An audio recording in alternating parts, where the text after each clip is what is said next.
Hello, Mr. Hello. Hey, Rezan. Happy New Year to you. For Happy New Year for you too, Mr. Bernie. Thank you. I really appreciated the message.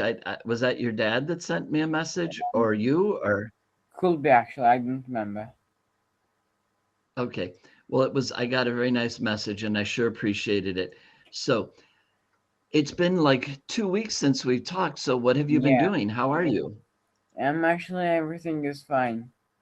Mm-hmm. My quiz is started, so I'm working for them, and everything is normal on the other end. Okay. Now, did you have?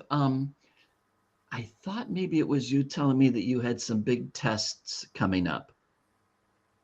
Did Yeah, that already happen? yeah.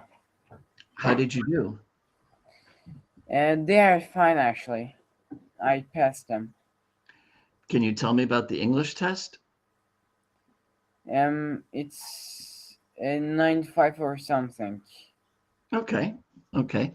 Now, when you take an English test, I think my other students in Turkey told me that it doesn't involve any speaking. It's just reading and writing and answering questions. Is that right? No, actually, uh, it's you get reading, writing, and speaking. Oh, and listening. Oh, so you do some speaking on the English test. Yeah. Good, good, good. Good. That's good to hear that. So, and which class, what was your highest score? In which class did you get the highest score? My highest score is 100. In which class? Um, I don't remember, but it must be something like science or something. Okay, okay. Well, that's good to hear. That's good to hear. Okay, I wanted to, because it's the first class of the year, I wanted to just ask you to think about something with me. So, except for that one class we had when you were a little boy, you and I have been working together for about a year and a half now. Yeah. And in the new year, it's a good time to think about some of the good things that have happened in the past and think about what we want to do in the future. So I think that your spoken English is doing very well. You seem comfortable Thanks. speaking English. You you smile when you speak English, so you must be comfortable, or else you wouldn't look so happy. Um, Yeah. for the coming year, for the next 12 months, what would you say are some of your goals with English? What do you want the most? How can I most help you as you think about the next year? Actually, everything is perfectly if we can do like last year. Okay. Okay.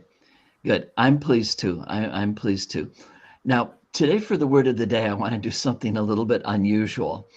Um, Last week when we were on vacation in Florida, I drove by this business, and I want you to notice the strange name of this business. So, do you see the name of it? Pinch a penny? Now, do you know what the word pinch means? No. Okay.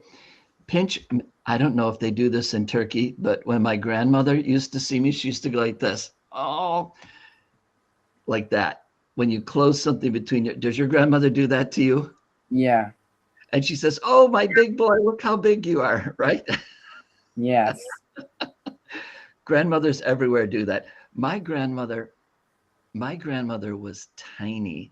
She must have been about maybe 140 or 150 centimeters. She was really small. But even when I grew up, she'd reach up and go, "Oh," like that, because she always thinks of you as her little boy. That's how it is.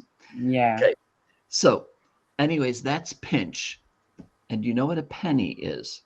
Yeah. It's some like money. Right, right. Now, Uh, this is a penny. In the United States, this coin is worth 1% of a dollar. So it is worth almost nothing. It's not Yeah. very much money. You can't buy anything with a penny. And in fact, last year, 2025, was the last year that our government made pennies, because now it cost more than a penny to make a penny. Yeah. It's not worth it anymore. So they don't make it anymore. So think about it. You pinch a penny. I am being a penny pincher. I am pinching a penny. What do you think it means if I said, oh, that Rezan, he's a penny pincher? What do you think that might mean?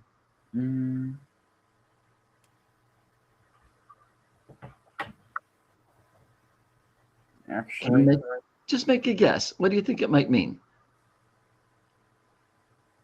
it's you're pinching money penny and likes money. They like money, right? And they don't want to spend it. So it's kind of like if you're saying, here, give me that money, give me that money. No, no, no, no, no, no, no. I'm not gonna, I'm pinching it. I'm holding it. I don't want to spend it. If you're a penny pincher, you are very careful with your money. Okay. Don't spend it easily. If you're a penny pincher, you're a saver and not a spender. Do you understand that? Yes. Yes, you save your money. Now, I don't know with you and your sister and brother, but probably one of you is the kind of person that as soon as they get money, they spend it. And probably another one of the three of you is the one that gets it and is a penny pincher and is going to save it for the future. Yeah. So Rezan, a moment of truth. Are you a penny pincher or not? Actually, I'm in the middle. Now, why do you say that? Yeah, because I like spend monies, Mhm. but I want to pinch a penny. Right, right. And Rezan, now I'm going to tell you what kind of store this is. Pinch a Penny, it's run by this husband and wife, and they run the store together. And interestingly enough, in Pinch a Penny, you can buy supplies for your swimming pool. Oh. Okay. Now, why would Okay. they call it Pinch a Penny? In our culture, if you have a swimming pool behind your house, you also have a lot of money. Okay. Because Okay. swimming pools are expensive, and the chemicals you put into it to keep the water clean are expensive, and the filtering machines you have on it, that's expensive. So what they're saying is, hey, if you want a pool, if you have a pool and you want to save some of your pennies, come here, because we sell our products at a lower price. So if you're a penny pincher, come here. Okay. Now, do you think if someone called you a penny pincher, is that a negative thing or a positive thing? Are they picking on you or are they complimenting you? What do you think it is? Negative or positive?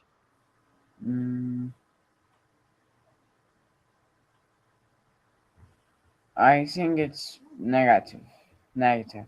What makes you say that? And because on their when they want money, you don't want to give them, and that's why they say it's as a negative thing. Right, right. And that's exactly it. Many people who are penny pinchers, it is a negative thing, because if they have a lot of money, but they aren't willing to help the poor or share and help other people, that's negative. Okay. Yeah. And I know both as a Muslim and as a Christian, for me, that's an important part of our religion, is helping the poor, right? In both religions. Yeah. Now, sometimes it can be positive. And here's an example of positive. When we went to Florida last week, it cost a lot of money. But all year long, my wife and I pinched pennies so we could take this really big, very expensive trip and take our whole family. When we traveled, there were 14 of us, between the two of us and our children and their husbands and our grandchildren, 14 people. So we pinched pennies so that when Christmas time came, we'd have enough money to do something really special. Actually, 14 is so much. Yes, yes. But it was special. It was a special time for us as a family, and we enjoyed it. And you'll find the same thing, Rezan, as you guys get older. Once you and your siblings get married, your parents may want to someday do something that, you know, all three of you and your wives and Berfine's husband and your children, your parents love having times when everybody can get together. Yeah. And that's the same thing with us. Okay. Unfortunately, Astronomy Picture of the Day, their website has been down all day long. I tried this morning, I tried again before your class, and it wouldn't work. So today we're going to have to pass on that. Now, last time we talked, we started looking at this article right here. What happens to astronauts' DNA in space? And would you remind me, what is DNA? How could I say? The thing that's staying in person.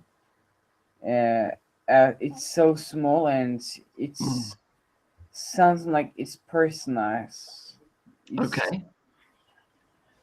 It And it's says what makes you you. hair color and the other things. Right. And it also explains why you are a combination of your mother and father. There are Yeah. things about you that are more like your mother and things about you that are more like your father. And frankly, things about you that are just you too. You know, you can be a little different from them also. Yeah. Okay. By the way, do you know that DNA, you know, that's an abbreviation, right?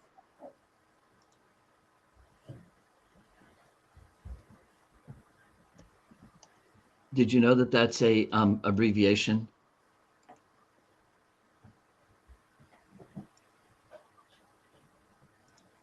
Dinonucleic acid. Yeah. Yeah, that's what it actually is. So now I want to say this first of all. I know that astronauts' bodies change when they're in space. Personally, even before I read this, I don't think your DNA changes. Yeah. Yeah. Um, I do know that you get a little bit taller when you're in space. Your muscles get a little bit weaker. They say sometimes your face swells up. So your cheeks get a little bigger and get redder and things like that. But that's not DNA. And so I wonder what they're going to say here. I'm not sure, but I wonder. So we read the abstract last time, and they're talking about specifically aging and the risk of other diseases. So does your body get older faster or less fast when you're in space? That's one question. And do you have more risk of other diseases?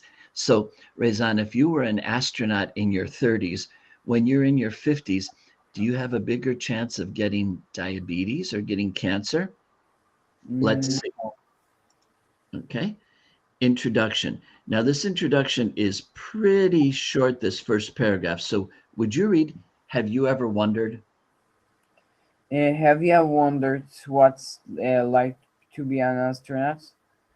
They have to deal with an extreme environment very different than any on Earth. There is no gravity, it's really cold, and astronauts are exposed to cosmic radiation reacts. All Researchers. researchers already known that astronauts lose muscle and bone in space. Their vision changes and their Immune. immune system don't work as well. These became huge problems during longer trips to space. Okay. Rezan, let's make sure that you understand something here. I think you know what this means. Yeah, The, when you return to Earth for the first few days, you don't see as well, but then your eyes go back to normal. Do you understand what the immune system is? no, not that much actually. Okay, let me translate it.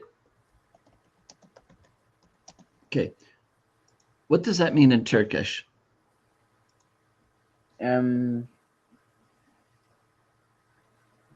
Sindirim sistemi, bağışıklık sistemi actually. For how microbes and the other kind of stuff. Right.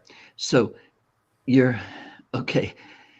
If Berfin gets a cold and she's sneezing and coughing, but you don't get it, then your immune system is working. Okay.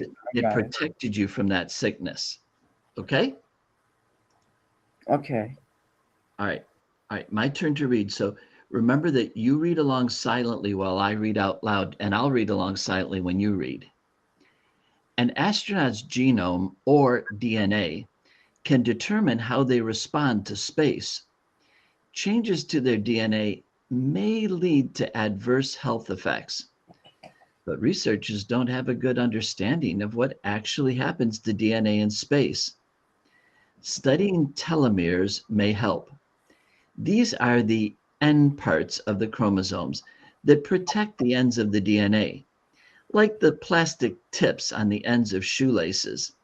They keep the laces from getting tangled or frayed. Okay, go ahead. Researchers know that telomeres get shorter as people get older. This is related to normal cell division.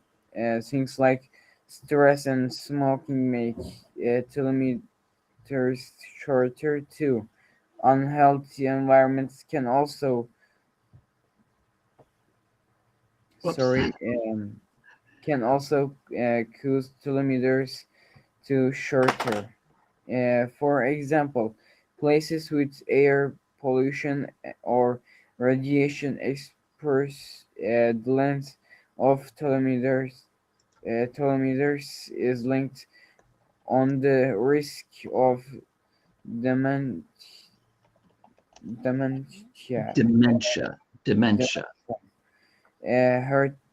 Heart disease and cancer.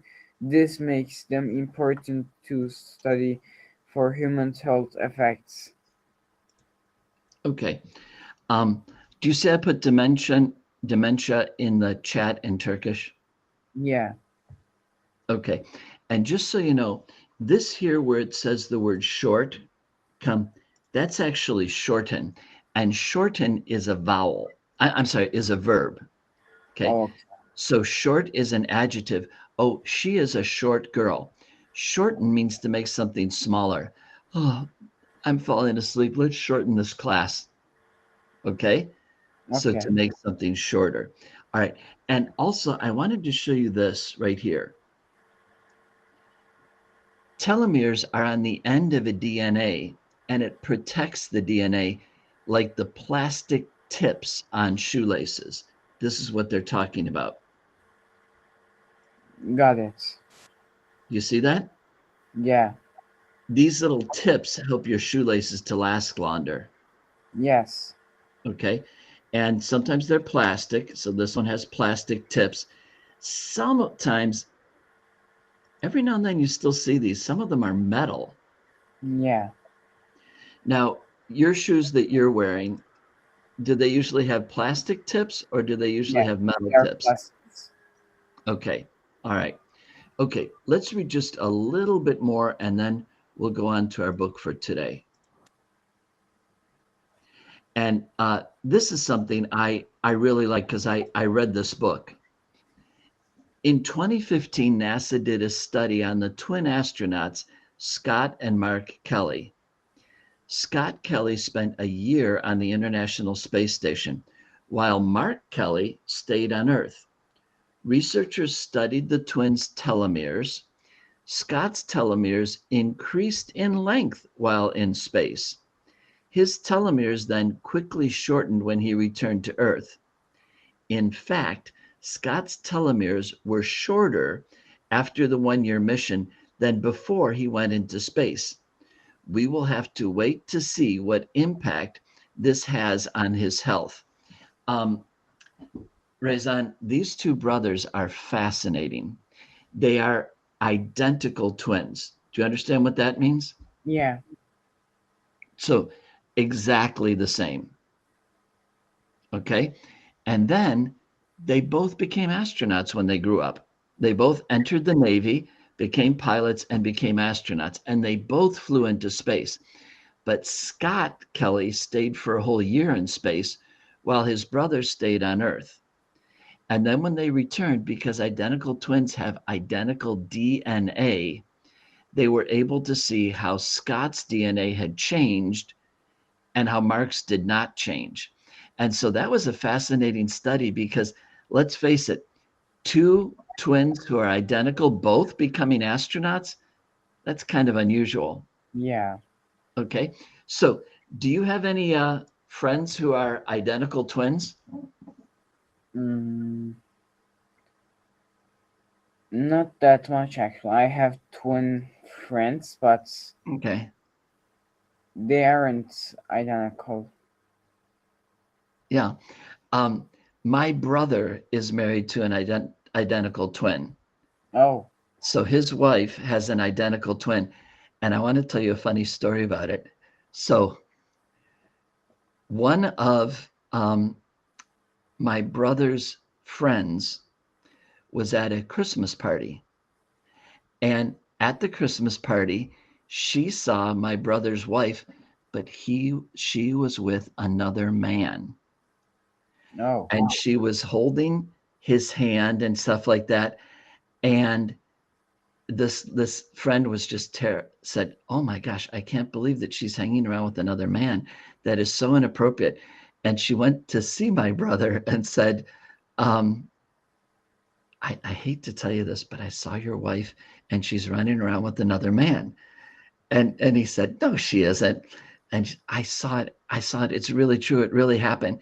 And he said, "No, she isn't." He said, "Where did you see? At such and such a party?" "Oh, last Friday night at such and such a place." And she said, "Yes, how did you know this?" And he said, "That's my wife's sister and her husband. They're identical twins." So it ended up, it was completely fine. So identical twins. So we'll read more about this next week, okay? Okay. All right. Now, in our book, Brian has realized something truly scary. The plane is flying. He thinks it's going 160 miles an hour. That would be about 220 kilometers per hour. Yeah. And he realizes eventually the plane will stop because it is going to run out of gasoline. And of course, when it runs out of gasoline, what's going to happen? It's fall down and then plane crash. Right. It will come down and it will crash. And so suddenly Brian realizes this. There it was. Until what? Until he ran out of fuel. When the plane ran out of fuel, it would go down. Period.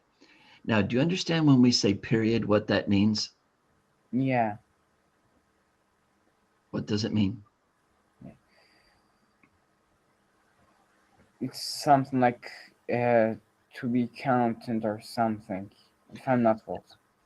And it means final. In other Oh. words, once that plane crashes, it's not going back up. That's it. The plane will crash. So let's think what he's thinking. Now, the throttle is what makes the plane go faster. So go ahead. Or he could. Or he could pull the throttle on out and markets go down now. He had seen the pilot push the toggle in the in the increase speed. If he pulled the throttle back out, the engine would slow down and the plane would go down. So he's thinking, should I try to land it right now?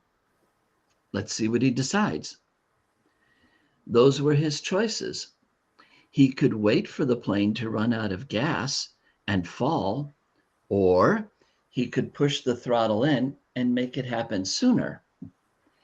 If he waited for the plane to run out of fuel, he would go farther, but he did not know which way he was moving. When the pilot had jerked when he had his heart attack, he had moved the plane, but Brian could not remember how much or if it had come back to its original course. Since he did not know the original course anyway, and could only guess at what display might be the compass, one reading 342, he did not know where he had been or where he was going. So it didn't make much difference if he went down now or waited. In other words, he might as well try to land now. He doesn't know where he is. Okay. Yeah.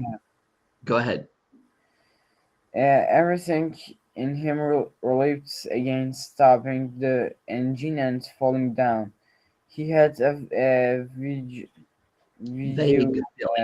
feeling that he was wrong to keep heading as the plane was heading, a feeling that he might be going off in the wrong decision, but he could not bring himself to stop the engine and fall. Now he was safe, or safe that if he went down, the plane was flying, and he was still breathing. When the engine stopped, he would go down. So, Rezan, he feels kind of strange, kind of vague about stopping the engine. At least it's running now. Maybe I should just keep going. He's going to have to make a decision. Either land the plane now or wait till it runs out of gasoline. So he left the plane running, holding altitude, and it's not going up, it's not going down, it's going straight, and kept trying the radio. He worked out a system. Every 10 minutes, by the small clock built into the dashboard, he tried the radio with a simple message. I need help. Is there anybody listening to me?